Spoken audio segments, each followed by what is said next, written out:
Les forces allemandes envahissent la Pologne au nord, au sud, à l'ouest, le matin du 1er septembre 1939, aussitôt après l'incident des Gleiwitz, qui a servi de prétexte. Confrontées à l'avance de la Wehrmacht, les forces polonaises se retirent de leur ligne avancée près de la frontière germano-polonaise, afin d'établir une défense plus à l'est. Après la défaite polonaise à la bataille de la Bzura, l'avantage stratégique allemand devient évident. Les forces polonaises entament alors une nouvelle retraite vers le sud-est, où elles se préparent à une défense longue et acharnée de la tête de pont roumaine, attendant l'intervention alliée franco-britannique. Mais en dépit des traités passés avec ces deux pays et leur déclaration de guerre à l'Allemagne début septembre, ces alliés n'offrent à la Pologne qu'un soutien très limité. L'invasion de la Pologne orientale de l'armée rouge le 17 septembre, selon les termes d'un protocole secret du pacte germano-soviétique, inscène un coup fatal au plan de défense polonais, qui perd alors sa force stratégique. Confronté à une invasion sur deux fronts, le gouvernement polonais décrète alors que la tête de pont roumaine n'est plus tenable et donne l'ordre d'une retraite d'urgence de toutes les troupes vers la Roumanie neutre. Début octobre, après la victoire de la Wehrmacht à la bataille de Kock, les forces allemandes et soviétiques contrôlent tout le territoire polonais. Hitler et Staline mettent ainsi fin à la Deuxième République polonaise sans avoir eu une capitulation officielle. La Pologne compte 30 divisions actives à la veille de la guerre, avec un total de 84 régiments d'infanterie et 6 de montagne et 9 divisions de réserve que la rapidité des opérations empêche d'intervenir. Un bon entraînement et un moral à toute épreuve caractérisent le fantassin polonais. Il combat pour la liberté de son pays, ce qui contribue à sa motivation. Cependant, le fantassin polonais souffre de son manque de puissance de feu, de sa faible mobilité et enfin de sous-officiers souvent moins compétents que ceux de la Wehrmacht. Les officiers sont de bons commandants, surtout les subalternes. La cavalerie polonaise équestre disparaît en 1937 et à la veille de la guerre, l'armée polonaise compte 11 brigades de cavalerie. Malgré sa puissance, la brigade de cavalerie est obsolète dans la guerre moderne.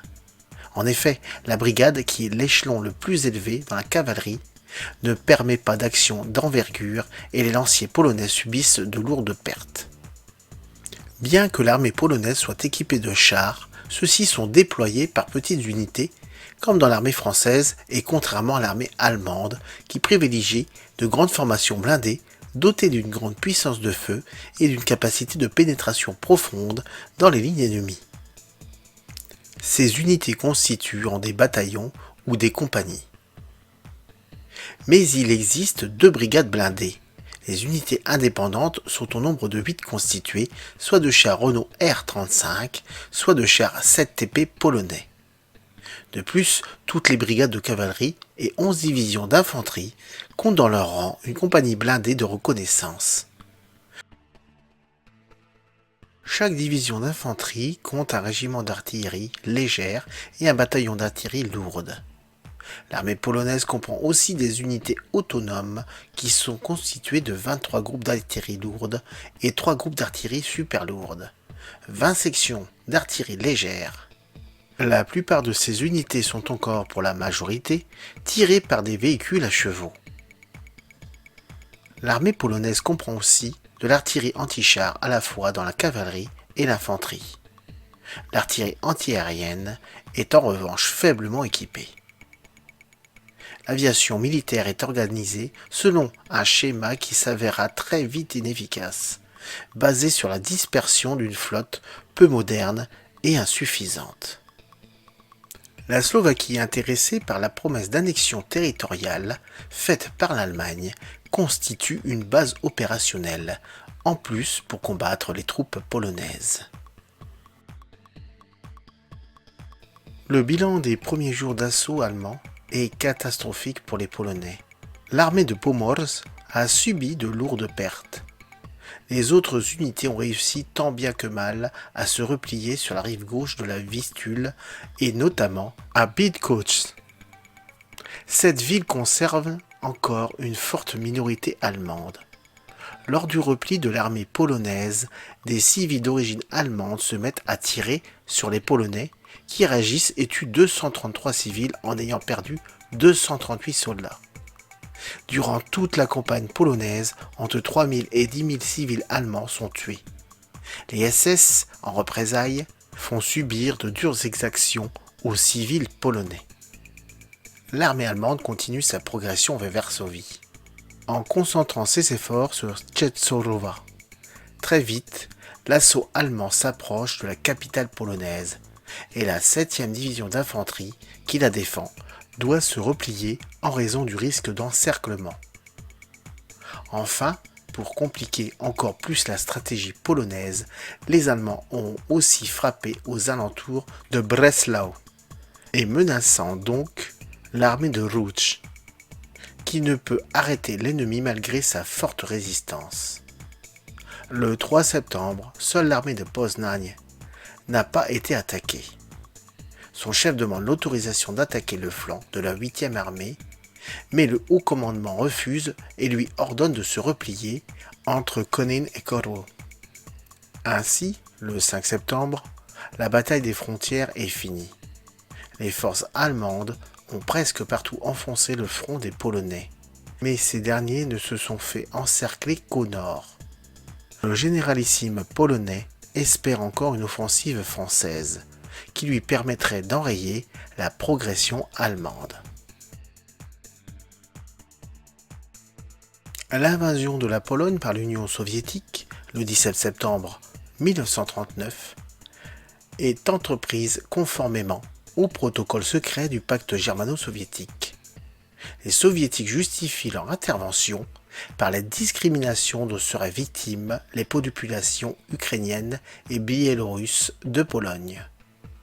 Alors que Staline a surtout pour objectif d'agrandir l'Union soviétique en annexant des territoires polonais, perdus par la Russie soviétique après la Première Guerre mondiale.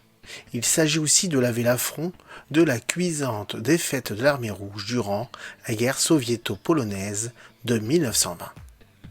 Le 18 septembre, la résistance polonaise devient plus forte.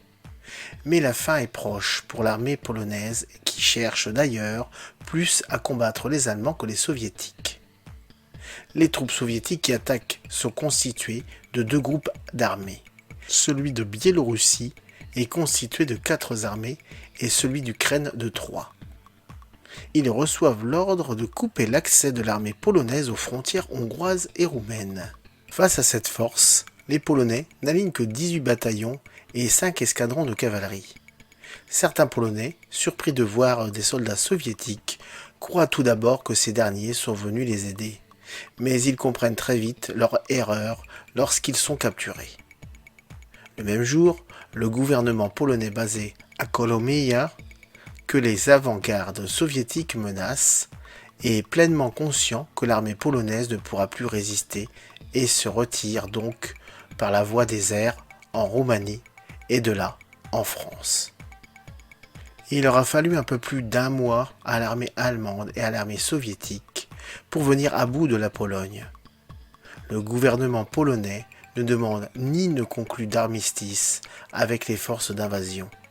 Les forces militaires qui purent s'échapper reformèrent rapidement une armée polonaise à l'étranger pour continuer le combat.